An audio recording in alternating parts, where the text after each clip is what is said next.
People think disappearances are loud, a scream, a struggle, a moment where everything breaks at once. That's what movies show you. That's what people expect. But real disappearances? They're quiet. So quiet that you don't even realize it's happening until the silence starts feeling wrong. The last time I saw her, nothing felt off. That's the part that keeps replaying in my head. Not the fear, not the panic, just normal.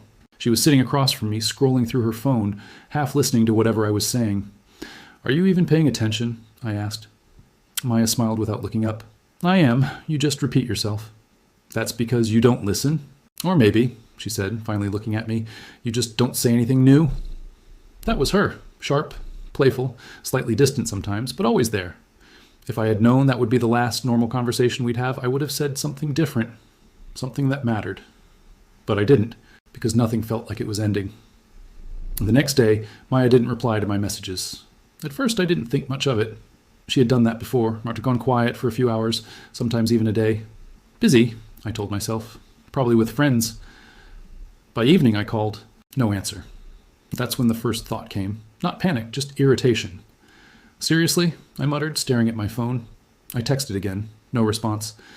The next morning it felt different, because now it wasn't just delay. It was absence. I called again.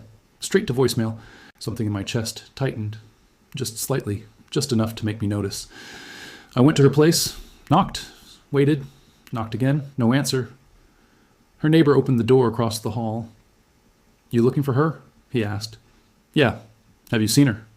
He shook his head. "Not since a couple days." A couple days? That didn't make sense. I stood there longer than I should have, staring at a closed door like it might open. It didn't. That's when I called her friends. "Have you heard from her?" "No. Why?" She's not answering. Maybe she's just off-grid for a bit. That phrase, off-grid. It sounded casual, normal. But something about it didn't sit right with me. Maya wasn't the type to just disappear. By the second day, I went to the police. They didn't take me seriously at first. "She's an adult," one officer said. "People are allowed to go off the radar." "She wouldn't," I replied. He gave me a look I couldn't quite read, just neutral. "Give it some time," he said. Time. That word started to feel like a threat, because every hour that passed made it worse, not better. By the end of the week, everything had changed. Her family got involved. Searches started, calls were made, places were checked. But there was nothing, no activity, no sightings, no messages. It was like she had just stopped existing. And that's when people started changing. At first, everyone was concerned, focused, trying to help, but slowly, that urgency faded. "She'll come back." Maybe she needed space. I heard those sentences over and over again until they stopped sounding comforting and started sounding like excuses for not looking deeper, excuses for moving on. But I couldn't move on, because something inside me refused to accept it. There was a pattern missing, a gap that didn't make sense. Weeks passed, and the world adjusted to her absence. Her friends stopped bringing her up. Her family spoke about her in past tense. Even the police stopped calling. But me? I stayed exactly where I was, stuck in that last moment, that last conversation, trying to find something I had missed, something small, something insignificant, something that could explain everything. That's when I started staying up late, not by choice, by habit.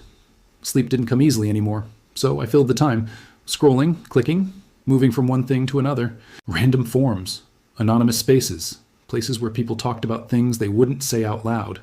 At first, it was just distraction, but slowly, it became something else. Because in those spaces, you find things you weren't looking for, things you don't fully understand. And one night, without realizing it, I went deeper than usual.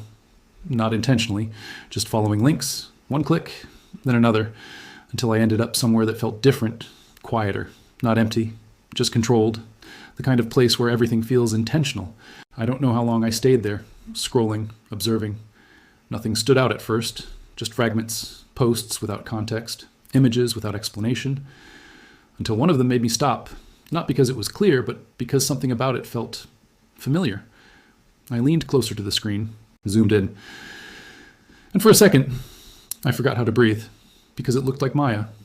Not perfectly, not undeniably, but enough to make my mind freeze. "No," I whispered. I leaned back, shook my head. This isn't real. It couldn't be. Because if it was, then everything I believed about what happened to her was wrong. I closed the tab, sat there in silence, tried to convince myself I imagined it. But my hand moved before I could stop it, and I opened it again. This time, I didn't look away, because deep down, I already knew. This wasn't the end of the search. It was the beginning of something much worse. I didn't sleep that night, not even for a minute. I just sat there, staring at the screen, at that image, zooming in, zooming out, trying to prove something to myself. At first, I told myself it wasn't her. It couldn't be. The lighting was off. The angle was strange. The quality wasn't clear enough. There were too many reasons for it not to be her.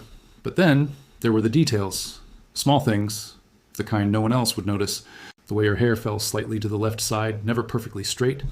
The faint mark near her wrist. Something most people would miss. Something I almost missed. But I didn't, because I had seen it before, more than once.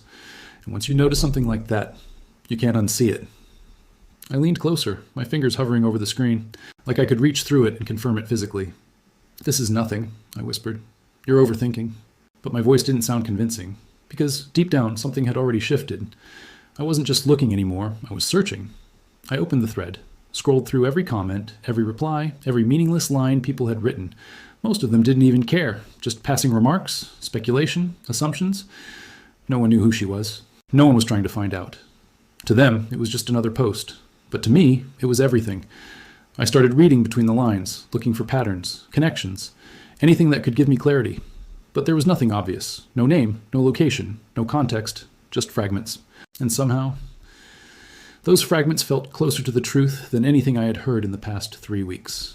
I refreshed the page, again and again. Nothing changed, but I couldn't stop.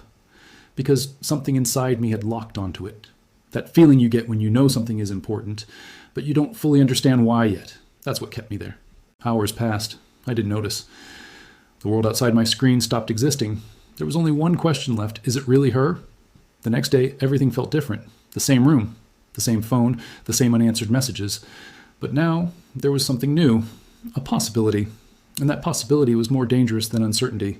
Because uncertainty lets you hope. Possibility forces you to face something real. I tried to act normal, went through the motions, spoke to people, responded when needed. But my mind wasn't there.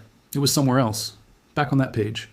By evening, I couldn't take it anymore. I went back, same place, same thread. But this time, something had changed. There were new replies. My heart started beating faster. I scrolled quickly, too quickly, almost missing things. Then I slowed down, forced myself to read carefully. One comment stood out, not because it said much, but because of how it said it. Seen this before. That was it. No explanation. No follow-up. Just that one line. My chest tightened. What did that mean? Seen where? Seen when? I clicked the profile. Empty. Anonymous. Of course. I went back to the thread. Scrolled further. Another comment. Look closer. That's when it stopped feeling like coincidence. Because now it felt intentional. Like someone was pointing something out. But not directly, like a test. I zoomed in again. This time, I wasn't just looking at her, I was looking around her. Background, edges, reflections, anything, everything. And then I saw it.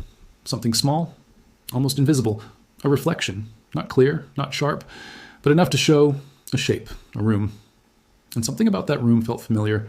Not completely, not immediately, but enough to make my mind pause. Where have I seen this? I whispered. I leaned back. Closed my eyes, tried to remember, and then it hit me. Not as a full memory, but as a feeling. Recognition.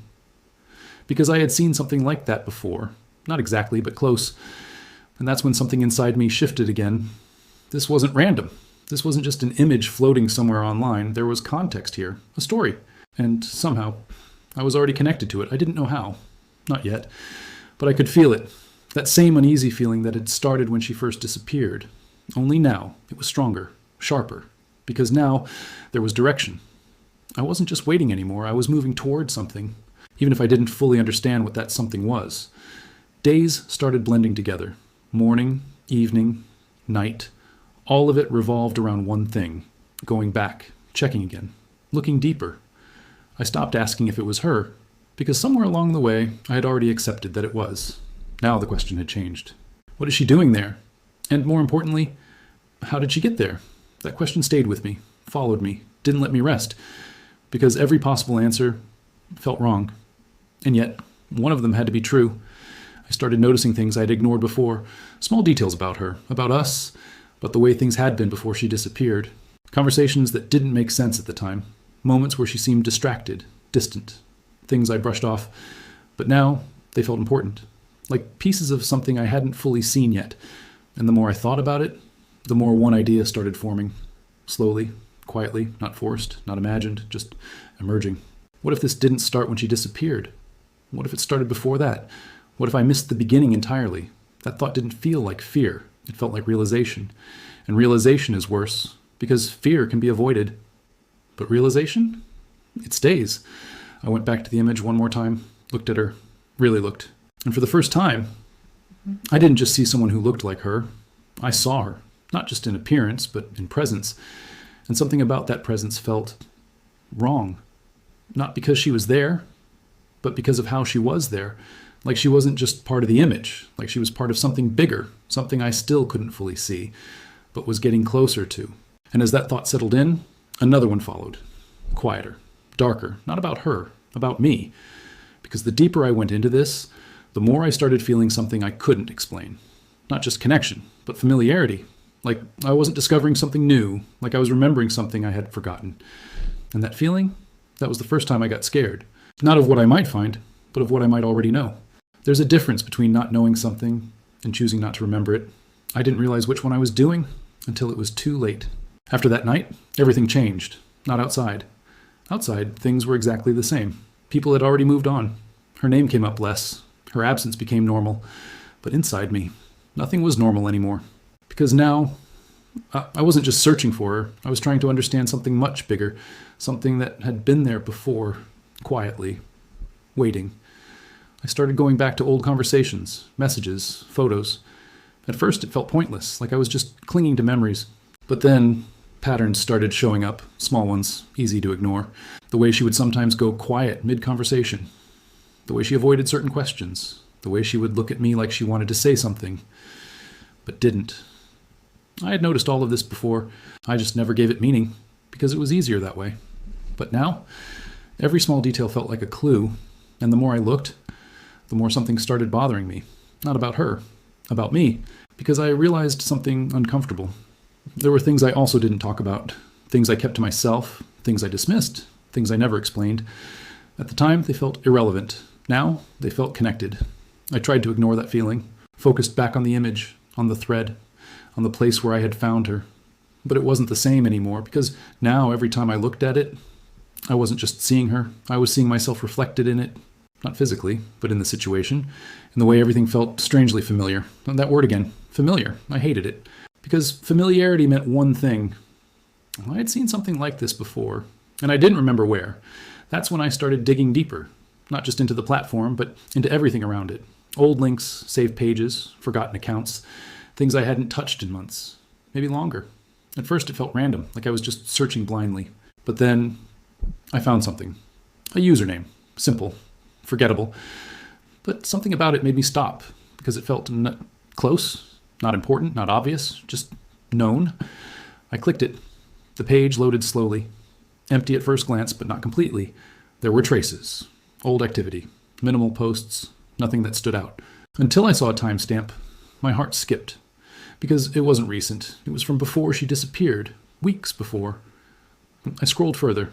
Another timestamp. Another activity. And suddenly, the timeline started forming.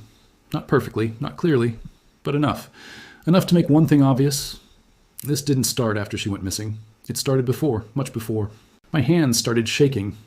Not out of fear, but because something inside me was connecting dots faster than I could process them. I opened more pages, more links, each one adding a small piece. Not enough to explain everything, but enough to build a pattern. And that pattern had me in it. That's when I stopped. Completely. Closed everything. Shut the laptop. Sat there in silence. Because for the first time, I didn't want to know more. That feeling, that hesitation, it wasn't random. It was instinct. Because deep down, I already knew where this was going. And I wasn't ready for it. But the problem with truth is, once you get close enough, it doesn't let you walk away. That night, I couldn't sit still. I paced around the room. Tried to distract myself. But every thought led back to the same place. The same question, how am I connected to this? Not if, how. Because at this point, there was no denying it anymore. I was part of this story. I just didn't understand my role in it yet. I went back, opened everything again, forced myself to look, to not avoid it. Because avoiding it wouldn't change anything. It would just delay the moment I had to face it. And this time, I looked differently. Not like someone searching for answers, but like someone trying to confirm a suspicion. That's when I saw it. Something I had completely missed before. Not because it was hidden, but because I never thought to look for it. A detail, a connection, between that username and something else, something personal, something close. My breath slowed. Everything inside me went quiet. Because in that moment, the last piece started falling into place, and it didn't feel like discovery. It felt like memory, like something I had pushed away. Coming back. I leaned back slowly, ran my hand through my hair, and whispered something I didn't even realize I was thinking. No. But it wasn't denial. It was recognition. Because now I could see it. Not fully, not clearly, but enough. Enough to understand something I wish I didn't. This wasn't something that happened to her. It was something that happened around us. Around me? And the worst part? I had been there from the beginning. I just didn't realize it. Or maybe I chose not to. Because some things are easier to forget until they come back in a way you can't ignore.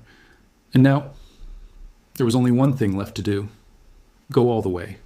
Find the truth. No matter what it showed me.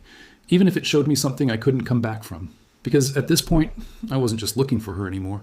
I was trying to understand myself. And something told me that answer wasn't going to be easy to live with. There's a moment right before the truth fully reveals itself, when everything goes quiet.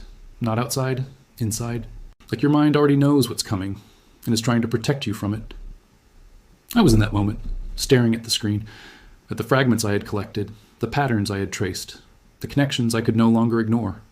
And for the first time since she disappeared, I wasn't asking questions anymore, because I already had the answer. I just didn't want to say it out loud. My cursor hovered over the last link, the one I had avoided opening, not because it looked dangerous, but because it felt familiar in a way I couldn't explain. The kind of familiarity that doesn't come from discovery, but from memory. I clicked it. The page loaded slowly, every second stretching longer than it should. And when it finally opened, I didn't react immediately. I just stared, because there was nothing dramatic about it, no obvious sign, no clear confirmation, just a layout, a structure, a system. But I knew it, not consciously, not in a way I could immediately explain, but my body recognized it before my mind did. That same quiet feeling returned. You've been here before? I scrolled. Slowly, each section triggering something small. A thought, a memory, a feeling I couldn't fully place until I saw it. A detail so small, most people would scroll past it. A setting, a configuration. Something only visible if you knew where to look. My hand froze, because I did know where to look, without thinking, without searching. I knew exactly where it would be, and that's when everything inside me collapsed. Not outwardly. I didn't scream, didn't react, didn't move. But internally, something broke. Because in that moment, the truth didn't reveal itself as something new. It revealed itself as something I had forgotten, something I had buried, something I had chosen not to remember. I leaned back slowly. The room felt smaller, quieter, heavier. And then, like pieces falling into place one after another, it all came back. Not as a single memory, but as fragments. Late nights, endless scrolling, curiosity turning into familiarity, clicking deeper, exploring more, learning how things worked, how systems were built, how people interacted behind anonymity. At the time, it didn't feel important, just something to pass time, something to understand, something I never thought would matter. But it did, because without realizing it, I hadn't just visited those spaces. I had understood them, learned them, and at some point, participated in them. Not in a way that felt significant then, but significant enough now, because the patterns I was seeing, the structure I was recognizing, it wasn't unfamiliar. It was something I had helped shape. That's when the last realization hit. Not suddenly, not violently, quietly, like a truth that had been waiting for me to catch up. This wasn't about finding her. This wasn't about discovering where she ended up. This was about understanding how she got there. And the answer had been in front of me the entire time. Not in the image, not in the thread, in me. I went back to the first post, the first image, looked at it again, not with confusion, not with denial, but with clarity. And for the first time, I saw everything differently. The angle, the framing, the environment. It wasn't random, it was intentional, designed, structured in a way that felt disturbingly precise, the kind of precision that doesn't come from chance. It comes from someone who understands the system, someone who knows how things are placed, how they're seen, how they're interpreted. Someone like me. My chest tightened, because now there was no space left for doubt, no room for alternative explanations, no way to distance myself from it. The truth had closed in completely. And it left me with one final understanding. She didn't just disappear. She didn't just end up there by accident. There were steps, choices, moments that led to that point. And somewhere within those moments, I existed. Not as a bystander, not as someone searching for answers, but as someone who had been closer to the beginning than I ever realized. I don't remember every detail, not clearly, but I remember enough. Enough to know that curiosity isn't always harmless, that some spaces change you in ways you don't notice immediately, and that some actions don't feel real until you see their consequences. People think the scariest part of a story is the unknown. It's not. The scariest part is realizing that the unknown was never really unknown, that you were part of it, that you contributed to it, even if you didn't understand how at the time. I closed the screen, not out of fear, but because there was nothing left to look for. No more questions, no more searching, just one truth, heavy, unavoidable, permanent. She wasn't just someone I lost. She was someone who ended up somewhere through a chain of events I helped set in motion. And the worst part? No one knows that. No one sees the connection. No one understands the pattern. To everyone else, she just disappeared. But I know better, because I've seen where she is, and I've seen how she got there. And some truths aren't meant to be shared. Not because they're hidden, but because once you understand them, you realize something far worse than fear. That silence isn't always protection. Sometimes it's guilt.